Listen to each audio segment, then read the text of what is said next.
Hello, student teachers. You are doing such a wonderful job in your student teaching placement. You've just completed your general education placement. You're now in your special education placement. And I hope that you are enjoying your students and learning a lot from your mentor teacher. Now, you have a keystone assignment in this placement, and it's the Individualized Education Program Performance Template. For this, you will identify a student with your mentor teacher that has an IEP that's up for renewal. And so within the 35 or 40 days that you are in this placement, someone whose IEP is up for renewal, and you can potentially attend their IEP meeting as well. Now, you'll co-create this document with your mentor teacher and ask if you can attend the IEP meeting. You'll have to get permission from the parents for you to attend. And so most parents say yes because you've been working with their child and you have valuable input. Sometimes parents say no, and that's okay. Attending the IEP meeting is not mandatory for this, but co-creating the IEP is. And so at this point, you'll want to identify that student with your mentor teacher. It can be a student that has just academic goals. Maybe they have academic goals and speech goals and occupational therapy goals, or maybe they just have speech goals. Any of those scenarios would work. And so at this point, you've already submitted standard one, which covers part one and part two of your school, district, community, classroom factors of your placement. Now we're ready for standard two. And so you'll notice for standard two, you will have your identified student and you will start inputting their demographics into this IEP template. This template actually looks just like the IEPs that I wrote when I was a special education teacher. I wonder if it looks similar to yours, that you are using in your district where your placement is. We always start with the student's demographic information. Now for this GCU template, there's parts of this that we decided as a university that are just too private to share. We want to make sure that we are upholding our students' confidentiality and keeping all of their personal identifying information very, very private. And so you'll notice that there is parts of this template in which you will create a pseudonym for both the student and for the parents. And so a pseudonym can be Taylor Swift. It can also be initials. And so you could simply put in J.J for Jennifer Jacoby, or the initials of your student and parent. That would work too. There's portions of this that you will not complete at all because it's just too personal and too identifying. And so you will leave those blank. What you will need to input in this IEP is the student's primary language at home and the results of their language survey. Every student takes a language survey when they enroll in school, and the survey asks questions like, what was the first language spoken? What is the primary language spoken at home? And it might not be obvious just by talking to the student. The student could pose no accents or any physical reasons why you would believe that there is another language spoken at home, when in fact they do actually speak a totally different language at home, which is very helpful for the IEP team when we're considering what might be a language difference and what might be a manifestation of the disability. And so you'll want to have accurate information for this language piece. You'll also want to review with the school nurse when the last time the student had a vision and hearing screening. Students with disabilities do need these screenings done every single year. And so if you do not have accurate results for that portion, you'll have to actually take that student to the nurse and have them screened. And for the same reason as the language piece, we'll want to make sure when we're talking as an IEP team about needs for the student that we are understanding what needs are due to needing glasses and what needs are a part of the disability. And so you'll get accurate information for that part of the IEP. And then you're going to input that's the student's primary eligibility category for receiving services. This information can be found in their evaluation paperwork. It can also be found on their previous IEP. And so most students have one primary category that they receive services for because they have a disability. Some students have two categories. I see this sometimes with a student that has a speech and language impairment and also a specific learning disability. I've never had a student have three disability categories. It'll be interesting for me if you have a student like that that has several categories here. If a student does have a specific learning disability, you will input the areas in which they have the disability. Basic reading, reading comprehension, reading fluency, written comprehension, math, calculation, math, reasoning. I think that's all of them. You'll identify the type of meeting. Is it an annual IEP meeting? Most likely it is yes. And then you'll want to make sure that you give parents their procedural safeguards or their rights. We give parents that every single year. The second part of the demographics page is the parent sign-in sheet. And so when you hold the meeting, typically parents will sign this attendance sheet, and this documents their attendance and that all 5 members of the IEP team were present. If one member is not present, you cannot hold the IEP meeting. And so documenting that all of the IEP team members were present. And so when you attend the meeting, you will have the signature page that you will keep in their file. But you will not upload this into Halo. This page will be left blank. All right, and so now we're going to go to one of my favorite pages, and this is the students' present levels of academic and functional performance.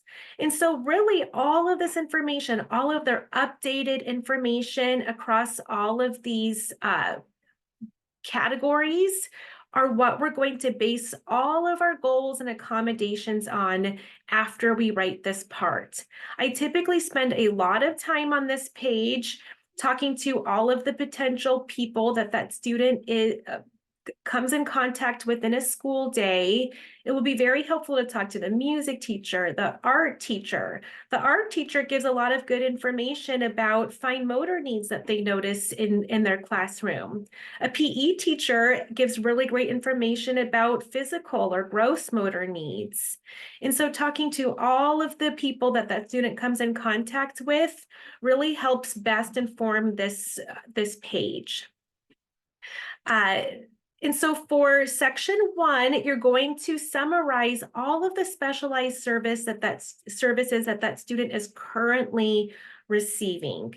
And so that student could be receiving academic support, speech support, occupational therapy support, and all of that information goes in section 1. Section 2 reviews all of those eligibility categories again, and so you'll input that information here. You'll review some of their state and district assessment scores. And there's a second part of this IEP in which you'll input those scores again. And so when they take district assessments, usually starting in 2nd or 3rd grade, then all of their proficient, not proficient scores will go here. Then for section 3, this will have a lot of robust information.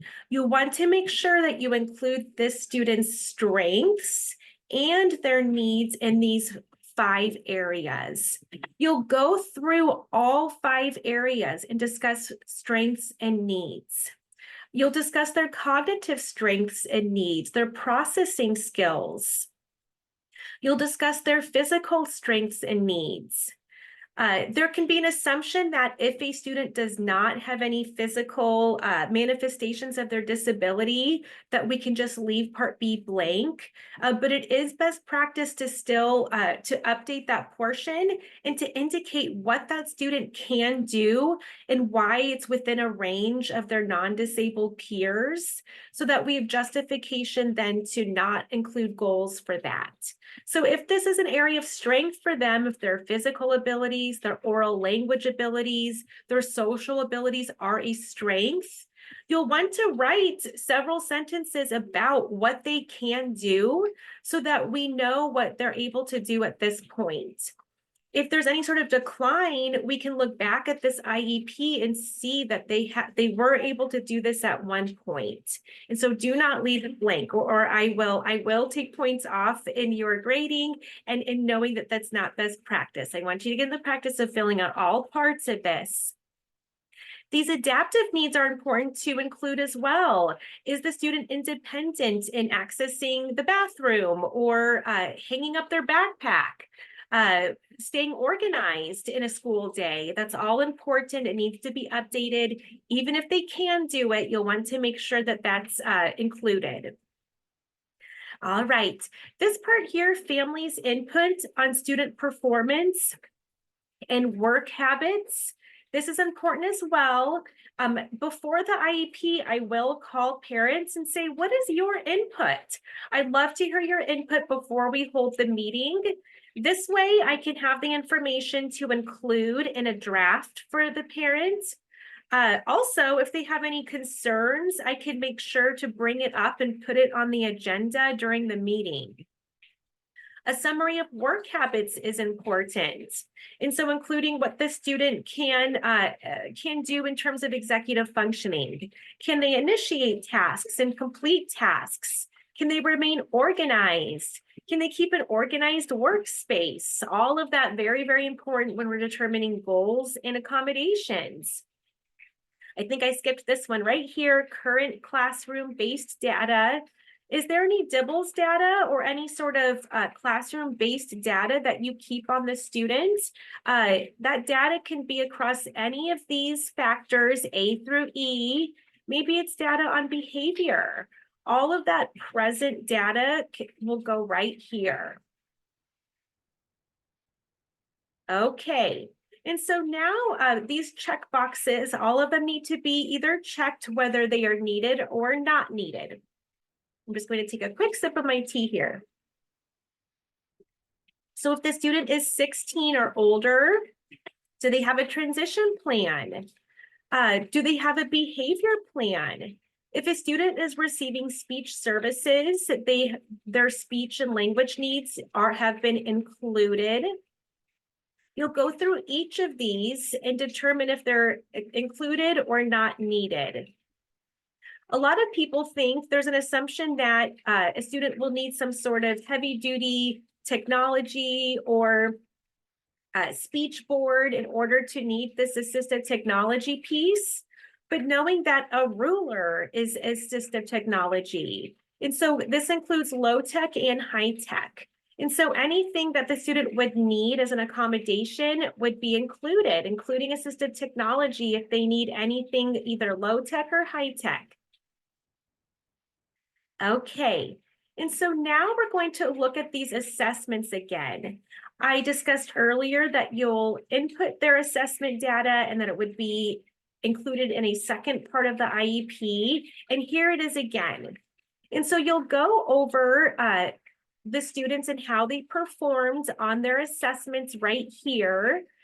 Typically in Arizona, we use AZ Merit, but every state has their own state test in which students complete.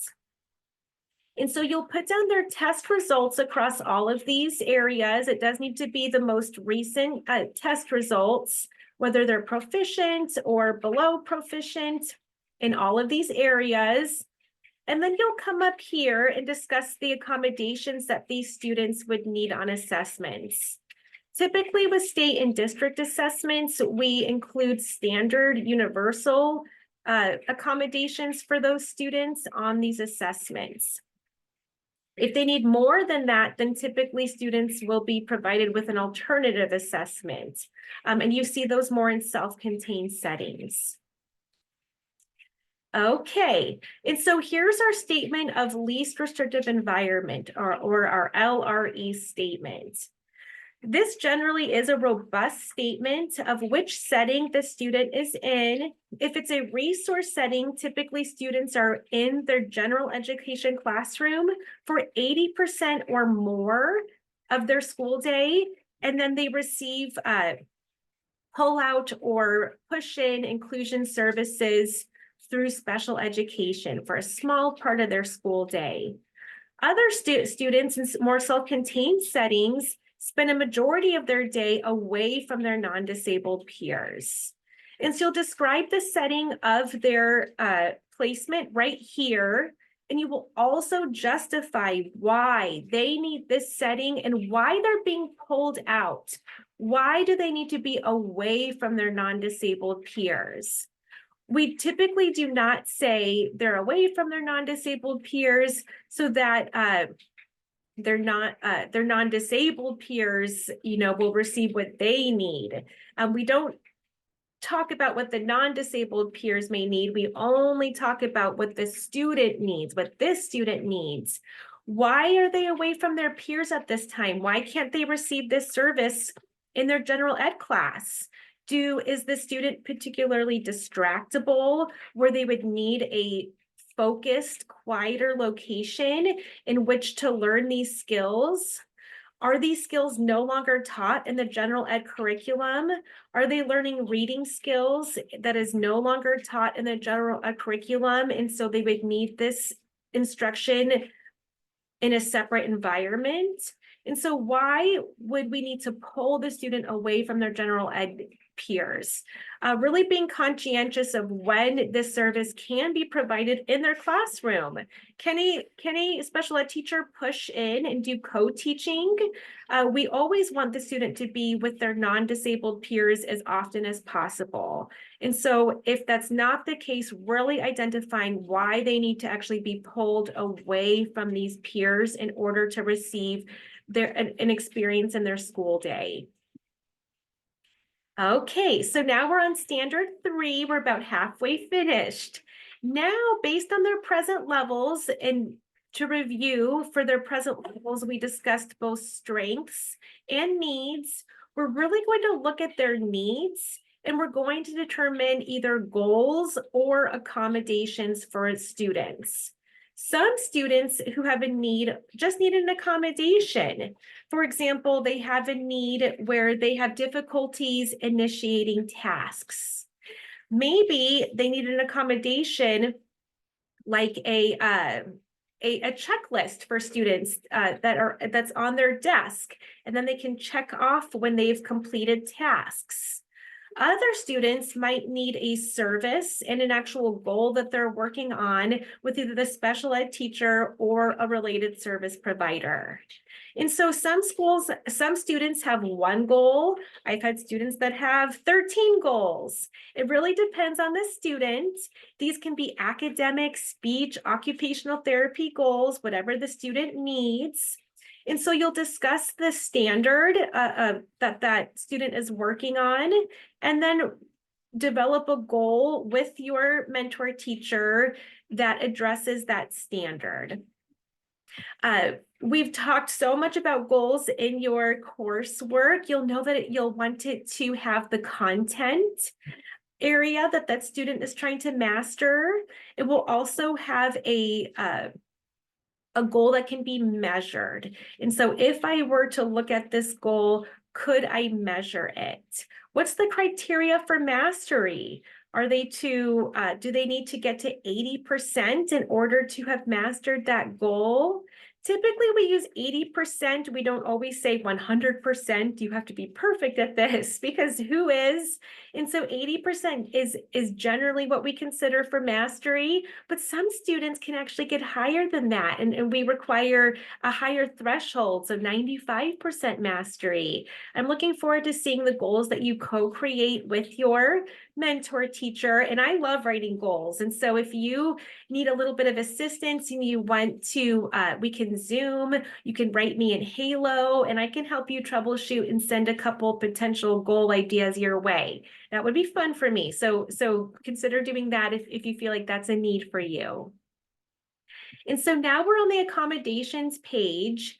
Whatever areas of need that were not covered through a goal, they do need to be covered somewhere in this IEP plan. And so you'll cover those in accommodations. We legally can't notice a need and just not talk about it in the IEP. So if it was talked about in that present levels portion, you will need to then cover it either as a goal or as an accommodation.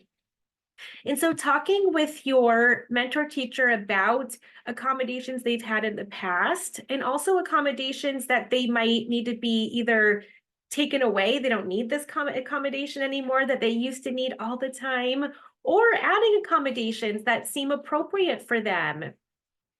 I use a lot of accommodations on interventioncentral.org.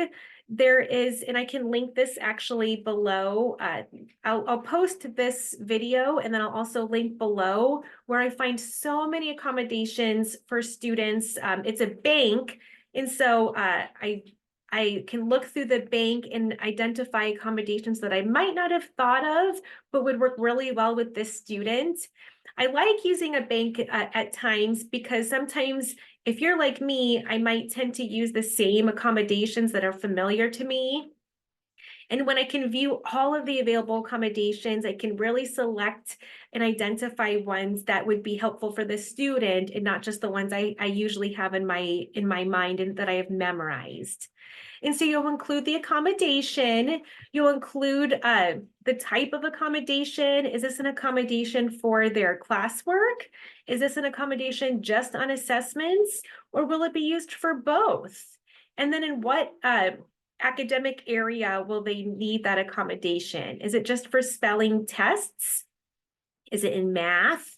And so you'll really be specific about when that accommodation is used. Maybe there's several subjects that they'll need that accommodation for, and you'll indicate that as well. You will discuss how you're going to inform the parent on progress.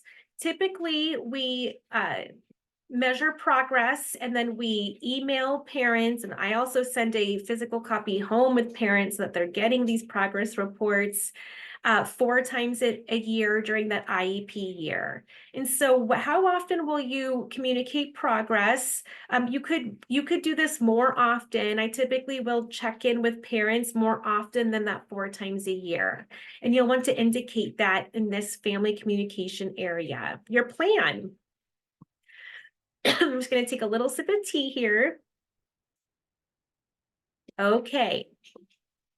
And so now we're going to talk about extended school year services, or ESY. You will discuss with the IEP team and with your mentor teacher, does the student have a skill that is difficult for them to maintain? And how we determine this is after they come back from fall break, Christmas break, and spring break, we take data.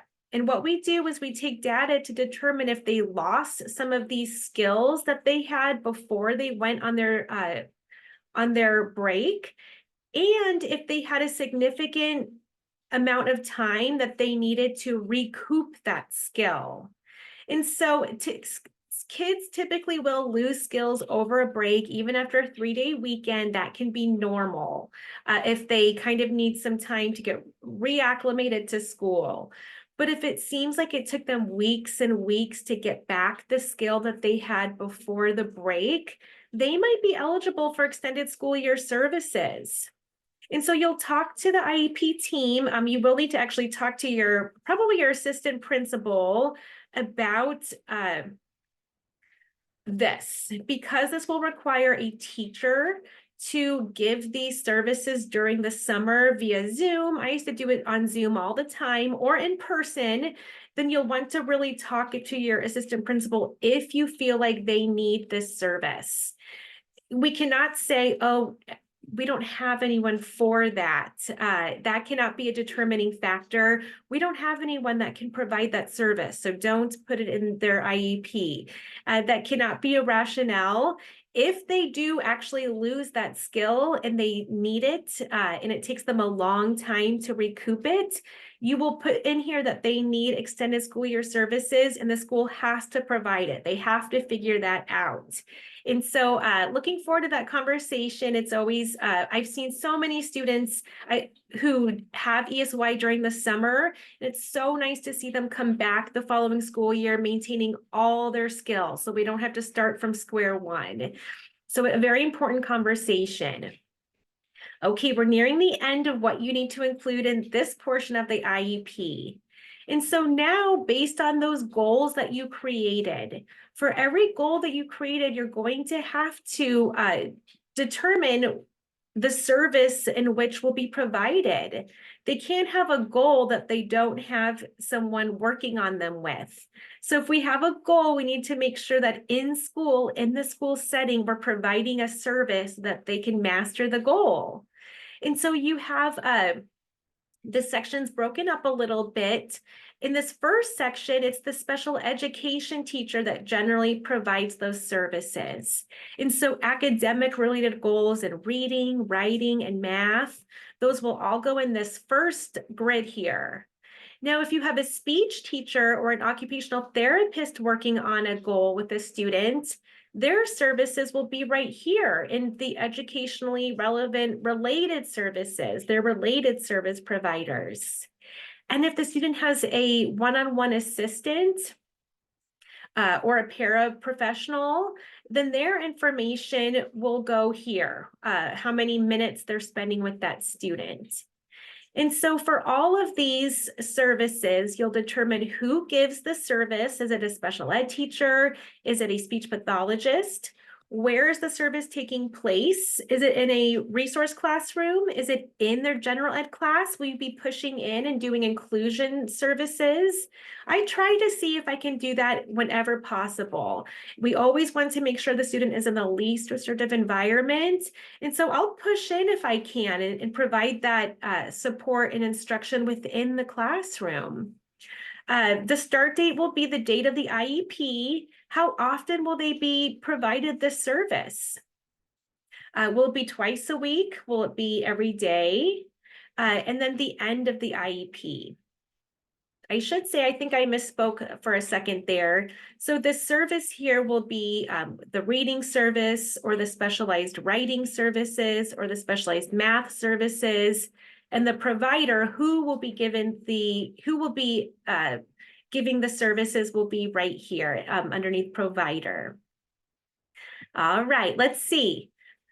So now you've written the biggest part of the IEP, all of the sustenance of the IEP. And so standard 4 covers the IEP meeting. Now, as I said before, you can attend this IEP meeting if you get permission from parents. Or maybe you won't be on their campus during the IEP meeting, or maybe parents said no. That's okay. You're still going to fill out this portion. And so you'll discuss the participants of the IEP meeting and their roles. You might have just the 5. You definitely need the 5 required participants. You might have a full house where you have occupational therapists there as well, and physical therapist and speech therapist and the counselor and an advocate. And it's a lot of people at the table. All of the people that are attending, you will include here. You're also going to write an agenda for the meeting. And so for every IEP meeting I ever facilitated, I had an agenda. It kept me on track. I also provided it to parents before the meeting of what will be covered. I asked parents, would you like me to add anything to the agenda? So if they had any concerns, I made sure to add that prior to the meeting. And so you'll include in the agenda outline discussing all of the topics that you're going to address during the IEP meeting. You'll have a plan for conflicts. What will you do if there's any conflict during the meeting? Sometimes I have a plan for example, if I have a teacher that they talk a lot during the meeting and it feels like it's taking away from making progress with decision making because they talk and talk and talk. Sometimes I'll make that teacher the note taker, so that and that's my plan, so that they're very busy taking notes and they're able to contribute to the meeting, but they also don't dominate the conversation. They're busy taking notes, and so they contribute, but then I have a plan for making sure no one dominates the conversation. Or maybe seating wise, if I feel like maybe if there are parents that are divorced and maybe they don't have the best relationship at the point of this meeting, maybe seating wise, I structure the seating chart so that we're kind of sitting in ways that everyone has a little bit of space.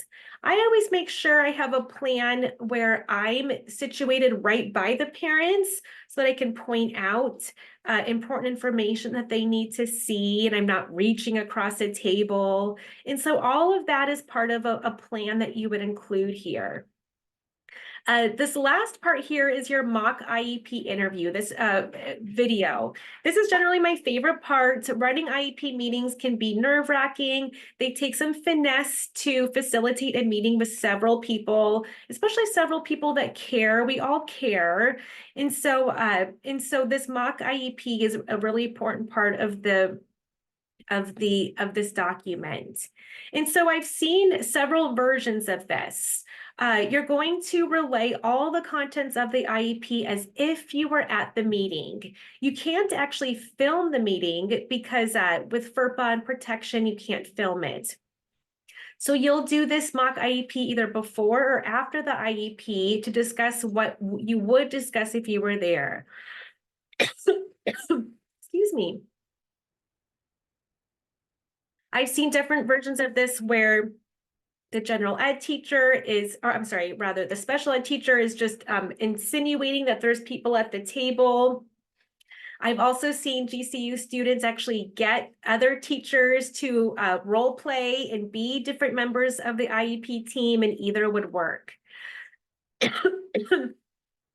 After you've submitted your link to your video, you'll reflect, as we always do, on what areas you thought went well, which areas you'd want more coaching on. And all of that reflection is a part of what effective teachers do. I continue to develop my IEP, facilitating schools year after year. I would have a new focus that I wanted to make sure I was better at interpreting or better at facilitating. And it's just a lifelong process of developing this. And so we're at the end of what is due at the end of this topic. And so I'm going to stop the video and I'll record a second video for you for standards 5 through standard 7. And a lot of this is reflection oriented. And so knowing that. Now, feel free to watch this video. I love hearing from you. I'm never tired of answering questions, or it doesn't bug me if I might have covered it and you want to ask that question for clarification. We can also Zoom, and we can do it that way so that you're really getting your questions answered. And so I look forward to that too. And so know that please do that if you feel like that would be helpful for you. All right, have a wonderful day. We'll see you on the next video. Bye.